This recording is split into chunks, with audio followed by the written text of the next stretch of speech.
네, 그럼 발표 시작하겠습니다. 안녕하세요. 오늘 발표를 맡게 된 IDSL 연구실 소속 석사과정 한성수입니다. 제가 오늘 발표를 맡게 된 논문의 제목은 The Era of One-Bit LMS or Large Language Models are in 1.58 bits 라는 라는 제목의 논문을 발표하겠습니다. 이 논문은 24년도 아카이브에 게재되었으며 오늘자 기준으로 사이테이션이 166회입니다.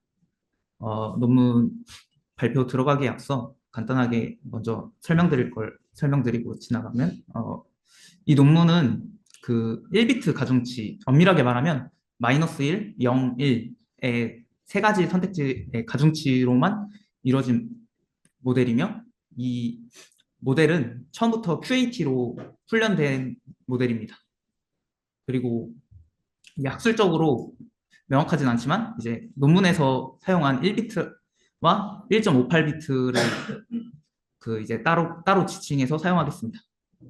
그리고 여기서 1.58비트인 이유는 이제 저희가 2비트를 갖고 있으면 2의 2제곱해서 4가지 경우의 수가 있고 3비트를 가지고 있으면 2의 세제곱해서 8가지 경우의 수가 있는데 이때 2의 1.58 제곱을 하면 이 값이 3이기 때문에 그 세 가지 마이너스 1, 0, 1의 선택지를 가지고 있기 때문에 그래서 논문에서 1.58 비츠라고 설명을 했습니다. 그러면 발표 시작하겠습니다. 발표 순서는 다음과 같습니다.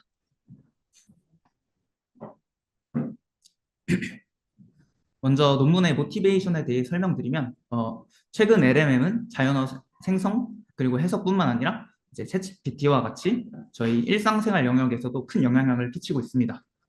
그러나 LMM 모델 파라미터의 크기가 커지게 되면서 이제 모바일이나 엣지 디바이스로의 모델 배포가 어렵다는 한계가 있습니다. 그리고 또한 LMM의 훈련 및 추론에 방대한 에너지가 소모되기 때문에 이는 경제적 그리고 또 환경적으로 악영향을 끼치게 된다고 저자는 설명하고 있습니다. 그래서 이러한 문제를 경감하기 위해서 포스트 트레이닝 퀀타이제이션 PTQ와 같은 양자화 기법을 적용하고 있지만 이는 최적의 경량화 기법이 아니라고 저자는 설명하고 있습니다. 그리고 다음으로 1.58비트의 가중치를 통해서 연산을 하게 되어 얻는 이점에 대해 설명드리면 먼저 저자는 기존 LMM 계산 비용의 상당 부분이 이제 행렬 곱셈에서 발생한다고 설명하고 있고요. 그리고 이때 1.58비트의 가중치를 사용하게 되면 이제 덧셈만으로 행렬곱을 처리하기 때문에 이제 원래 사용하던 에너지보다 크게 에너지 소모를 크게 줄일 수 있다고 설명하고 있습니다.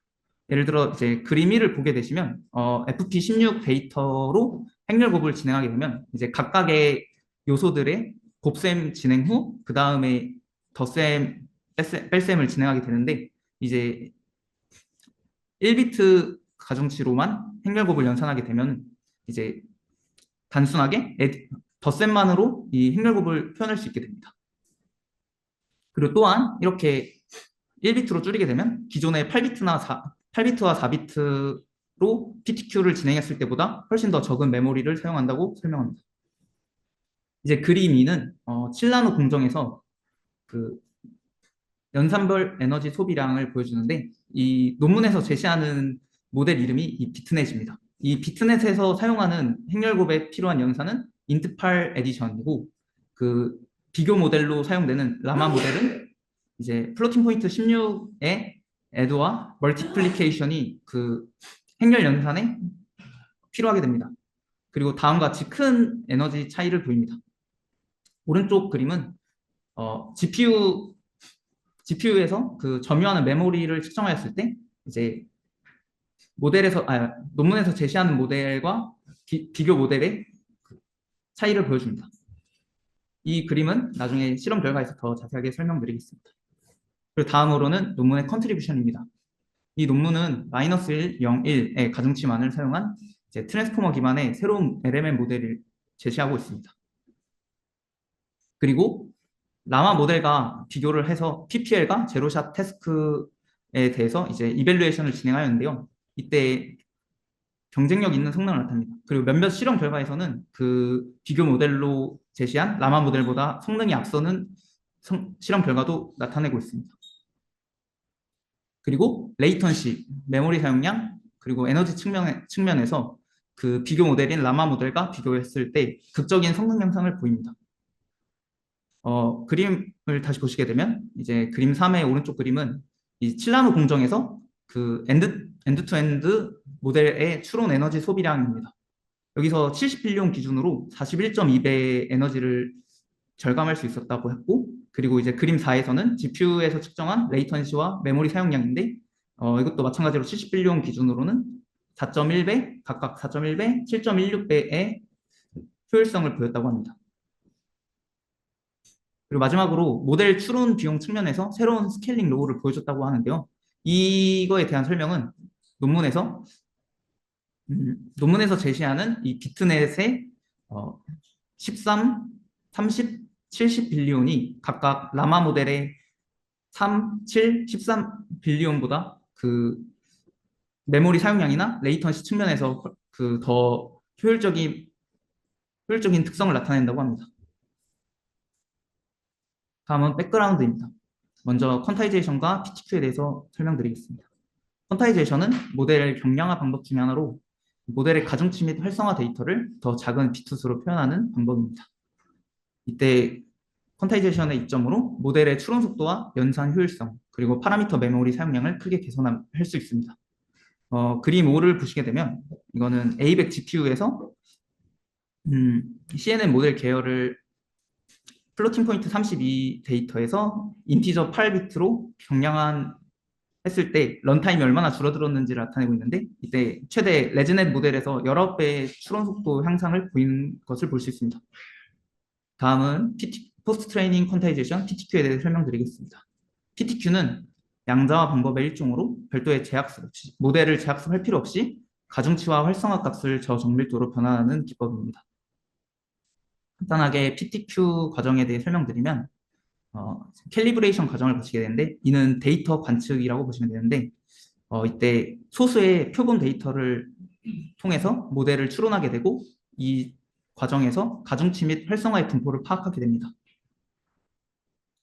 그리고 실제 이제 그림 6에서 8비트 PTQ 예시에서처럼 이 캘리브레이션 과정에서 관측한 데이터를 바탕으로 이 실수 데이터를 8비트 정수 범위로 매핑하게 됩니다. 좀 더 자세하게 설명드리면 이 양자화를 진행할 범위를 구하고 이를 마이너스 128부터 127의 그 8비트 인티저로 아래와 같은 공식을 사용하여 매핑하게 되는데요. 이때 공식을 좀 설명드리면 이 클립은 그 양자화를 진행할 범위를 설정하게 됩니다. 이 아웃라이어 같은 이상치를 제거하고 그런 특성은 있습니다. 그리고 이 스케일은 이 실수 범위에서 정수 범위로 값을 스케일링 한다고 보시면 되는데, 그리고 이 스케일링 된 값을 가까운 정수로 라운딩 하는 함수가 이 라운드 함수입니다. 그러면 다음으로 퀀타이제이션 어웨어 트레이닝에 대해 설명드리겠습니다. QAT는 그 학습 과정에서부터 지속적으로 양자화를 적용하여 파라미터를 학습하는 방법입니다. 이 기존 PTQ와 달리 양자화의 영향을 미리 시뮬레이션 하면서 그 학습을 하기 때문에 일반적으로 낮은 정밀도로 모델을 학습시켜도 PTQ보다 높은 성능을 갖는다고 설명하고 있습니다. 하지만 그 훈련 과정이 추가되었기 때문에 PTQ에 비해서 더 많은 계산 자원이 필요하다는 단점이 있습니다. 그리고 QAT를 진행하기 위해서 State Through Estimator, ST라는 기법이 사용되는데, 이 ST는 양자화된 값은 이제 미분이 불가능하기 때문에 이제 그레디언트 값을 구할 수 없고, 이 때문에 백워드가 백프로퍼게이션이 진행되지 않는 문제가 발생하게 됩니다. 그래서 이제 라운드의 평균으로 분사화하고 이를 미분하여 백워드를 수행하는 방법을 ST라고 하는데, 주로 라운드의 길이를 1로 가정하여 그레디언트 값을 바이패스하는 방식으로 진행하게 됩니다. 하지만 이 근사화로 바이패스가 진행되기 때문에 적절한 그레디언트를 전파하지 못한다는 단점이 존재합니다. 다음은 마지막 백그라운드로 1비트 비트넷입니다. 이 논문은 그 이전 같은 연구팀이 1비트 비트넷으로 논문을 제출했었는데 거기에서 몇 가지 내용을 추가해서 새롭게 나온 논문인데 그래서 이 논문은 1비트 비트넷의 베이스가 베이스를 두고 있기 때문에 먼저 1비트 비트넷에 대해 설명드리겠습니다. 1비트 비트넷은 그 마이너스 1과 1의 가중치로만 이루어진 모델입니다. 그래서 진짜 1비트로 가중치를 설정하였고 그 트랜스포머 블록에서 비트 리니어 블록을 리니어 블록으로 대체하여 모델을 설계하였습니다. 간단하게 설명드리면 다음과 그림 구에서 다음과 같은 트랜스포머 구조 블록이 있다고 했을 때 이제 멀티헤드 어텐션 부분과 피드포워드 네트워크 부분이 있습니다. 이 각각 그 QKV 제너레이션 부분에서 원래 기존에는 리니어 부분이었다면 이 부분을 비트 리니어 부분으로 대체하고 마찬가지로 피드포워드 네트워크에서도 리니어 부분을 비트 리니어 블록으로 대체하고 있습니다. 그리고 비트 리니어 블록의 구성은 다음과 같이 되어 있는데요. 간단하게 설명드리면 먼저 논문에서 액티베이션은 8비트로 양자화하고 가중치는 테너리 1.58비트로 양자화한다고 했을 때 이제 인풋이 들어오면 레이어넘을 거치고 그리고 이 액티베이션에 대해서 그 최대 최소값을 이용한 그 양자화를 진행하고 그리고 1.58비트 가중치를 통한 행렬곱을 진행하게 됩니다. 그리고 마지막으로 디컨타이제이션을 진행하게 됩니다. 이런 식으로 포워드가 진행되게 되고요. 그리고 백워드 과정에서는 적절한 그레디언트 값을 얻기 위해서 FP16의 고정밀도 가중치를 따로 설정하고 그리고 1.58비트 가중치를 함께 갖고 있으면서 백워드를 진행하게 됩니다. 그리고 이때 그레디언트를 분석하기 위해서 ST를 사용한다고 합니다. 그리고 결과적으로 웨이트 액티베이션을 이제 1.58비트, 8비트로 QAT 적용해서 훈련한다고 생각하시면 될 것 같습니다. 그리고 이제 본 논문과의 차이점은 그 이전 버전의 1비트 비트넷은 마이너스 1과 1의 가중치만 사용했다면 본 논문은 마이너스 1, 0, 1 이렇게 세 가지의 가중치를 사용했다고 생각하시면 되고 그리고 기존 논문과 액티베이션 스케일링 방식이 다르다고 합니다. 다음은 프로포즈드 메서드입니다. 웨이트 퀀타이제이션에 대해 설명드리면 이전 슬라이드에서 설명드린 것처럼 이제 피드포워드 네트워크와 멀티헤드 어텐션 부분의 그 리니어 블럭을 비트 리니어 블럭으로 대체하였습니다. 그리고 이제 양자화 함수를 보게 되면 이제 앱스민 퀀타이제이션이라는 방법을 채택했다고 설명하고 있는데요. 이 부분에 대해 설명드리면 이제 가중치 행렬을 절대값의 평균으로 스케일링하고 이제 각 밸류를 마이너스 1, 0, 1 중 가까운 값으로 반올림하게 됩니다.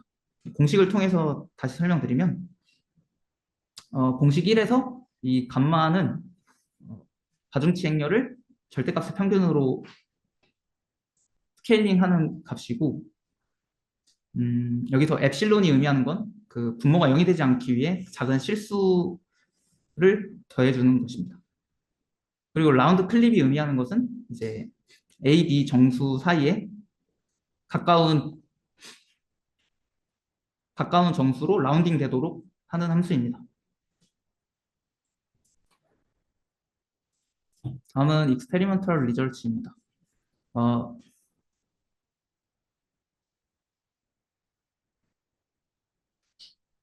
네, 그 공평성을 위해서 논문의 저자는 그 비트넷과 라마 모델을 처음부터 레드 파자마 데이터셋 100빌리언 토큰에 대해서 트레이닝 했다고 하였습니다. 그리고 이 트레이닝된 모델로 이제 이밸루에이션을 진행하게 되는데 먼저 제로샷 퍼포먼스를 이제 아크 이지, 아크 챌린지, 헬라스와 등등의 데이터셋에 대해서 성능 평가를 진행하였습니다. 그리고 퍼플렉시티 PPL을 위키텍스트2 C4 데이터셋에 대해서 성능 평가를 진행하였습니다. 그리고 이제 GPU의 메모리 및 레이턴시를 엔비디아의 패스터 트랜스포머라는 그 코드 베이스로 측정했다고 설명하고 있습니다. 간단하게 제로샷 퍼포먼스와 퍼플렉시티에 대해 좀 설명드리면, 이제 제로샷 퍼포먼스는 모델이 훈련 받을 때 그 훈련 받은 데이터가 아닌 완전 처음 보는 데이터에 대해서 이제 질문을 받게 되고 그에 대한 답을 하게 되는 식의 제로샷 퍼포먼스를 측정하게 됩니다. 아래는 이제 헬라스와그 데이터셋 예시인데, 어, 다음과 같이 이제 어떤 여성이 버켓과 양동이와 강아지를 가지고 이제 밖에서 강아지 목욕을 시키려고 하는데 뒤에 들어갈 문장은 이런 식으로 추론 능력을 평가하게 됩니다. 그리고 퍼플렉시티는 이제 문장의 다음 단어가 몇 가지 후보지에서 선택될지에 대한 성능으로 퍼플렉시티가 낮을수록 이제 좀 더 다음 단어에 대한 그 예측이 뛰어나다고 생각하고 판단하게 됩니다. 다음은 익스페리먼털 리저치입니다. PPL과 제로샷 성능에 대한 분석입니다. 그 보- 실험 결과를 보시게 되면 이제 사이즈가 커지면 커질수록 이제 기존 모델에 비해서 메모리와 레이턴시 효율성이 증가하는 모습을 보이게 되고 그리고 PPL 성능도 좋아지는 모습을 보이게 됩니다. 이러한 이유는 그 모델을 양자화할 때 인베딩 레이어와 LM 헤드 부분을 양자화하지 않는데요. 그렇기 때문에 모델 사이즈가 커질수록 그 양자화하지 않은 부분의 비중이 적어지게 되면서 다음과 같은 결과를 보이는 것 같습니다. 그리고 테이블 2에 대해서도 이제 마찬가지로 같은 양상을 보이게 되는데요. 음,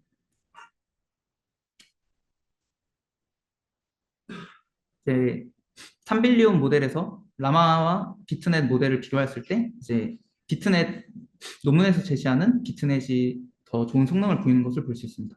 그리고 추가적으로 여기 3빌리온과 3.9빌리온을 추가한 내용이 있는데 이렇게 추가한 의도는 추측하기로 이제 저자가 모델의 사이즈를 키우면 키울수록 이제 성능이 더 좋아질 수 있음을 보이는 것으로 생각됩니다.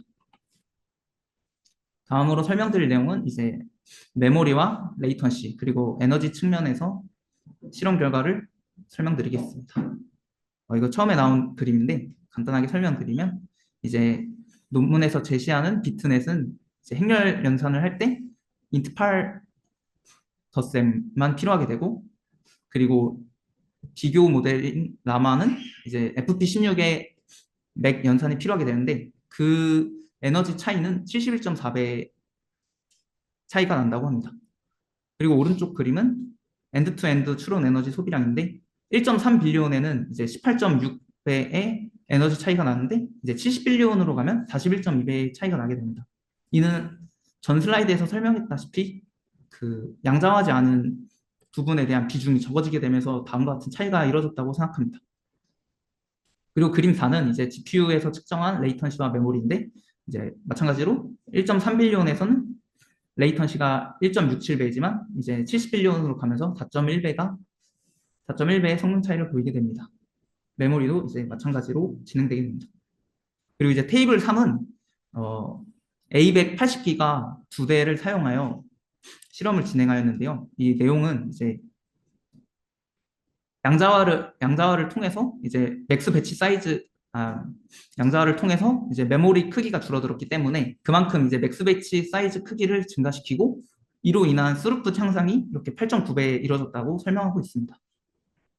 그리고 이제 테이블 4는 기존의 실험 세팅은 이제 100빌리온 토큰 세트에 대해서 훈련을 진행하였는데 여기서는 이제 2족의 토큰에 대해서 실험을 진행하고 스테이블 LLM과 비교를 진행한 실험입니다. 다음과 같이 이제 훈련한 토큰의 개수가 증가하면서 성능이 증가한 것을 볼 수 있고, 이제 스테이블 LLM보다 더 좋은 성능을 보이는 것을 확인할 수 있습니다. 다음은 이제 컨클루전입니다. 본 논문은 마이너스 1, 0, 1에 1.58비트 가중치로 비트넷 모델을 구현하였고, 그리고 이제 라마 모델과 비트넷 1.58비트를 비교할 때 이제 경쟁력 있는 PPI가 제로샷 성능을 보이면서 이제 메모리와 레이턴시 측면에서 70빌리온 기준으로 각각 7.16배, 4.1배의 성능을 보이게 됩니다. 그리고 그 비트넷을 구성할 때 라마 구성 요소를 차용하여 다양한 오픈 소스에서 추가될 수 있도록 했다고 저자가 설명하고 있는데요. 이제 실제로 그 비트넷.cpp로 라마.cpp를 약간 차용해서 모델을 구성해서 오픈 소스에서 찾아볼 수 있다고 합니다. 그럼 논문의 한계점으로는 이제 기존 1비트 비트넷 논문에서 단순하게 비트 수를 추가한 거하고 이제 액티베이션 스케일링 방법에만 단순하게 변화를 줬다는 점이고, 또한 3빌리온 모델 크기 외의 실험 결과를 제시하지 않고, 그리고 이전 논문에서는 다른 PTQ 방법들과도 비교하는 실험 내용이 있었는데 그런 내용이 빠지게 되었습니다. 그리고 그 고찰 부분에서 이제 1.58비트가 플로팅 포인트 16보다 왜 PPR과 제로샷 성능이 더 잘 나오는지 이러한 이유 등에 대한 분석 등이 없습니다. 이런 한계점을 갖고 있습니다. 그리고 이제 마지막으로 퓨처웍스로 어, 저자가 강조하는 부분이 이제 마이너스 1과 0, 1 이러한 가중치를 보다 효율적으로 연산할 수 있는 새로운 하드웨어가 필요하다고 계속 강조하고 있는데요. 그리고 이렇게 모델의 사이즈를 줄였기 때문에 그 기존 FP16 모델보다 CPU에 친숙하고 이러한 모델이 더 엣지 모바일 디바이스에서 적합할 것으로 저자는 예상하고 있습니다. 그 외에는 뭐 이제 믹스처 오브 익스퍼츠 LMM 추론 기법 중에 하나인 믹스처 오브 익스퍼츠에서 더 적합할 것이라고 예상하고, 그리고 퓨처워크로 이제 롱 시퀀스를 지원해야 되는데 이때 필수적으로 KV 캐시를 양자화 할 수 있어야 된다고 저자는 설명하는데 이거를 이제 퓨처워크로 남겨놨습니다. 그런데 이제 제가 최근에 나온 추가 자료를 봤을 때는 이제 KV 캐시까지 진행했을 때 이제 미미한 성능 차이를 보인다고까지 결과를 확인했습니다. 자세한 KV 캐시 양자화 내용은 어펜딕스에 있기 때문에 그 궁금하신 부분은 확인해 보시면 될 것 같습니다. 그리고 논문에서 또 이제 8비트 활성화 양자화를 진행했다고 했는데 이 부분에 대해서 추가적으로 더 개선할 여지가 있다고 합니다. 그리고 가중치를 이제 테너리니까 마이너스 1, 0, 1이니까 이거를 패킹하고 언패킹하는 방법 등으로 메모리 효율성을 추가적으로 개선할 수 있다고 설명하고 있습니다. 여기까지입니다.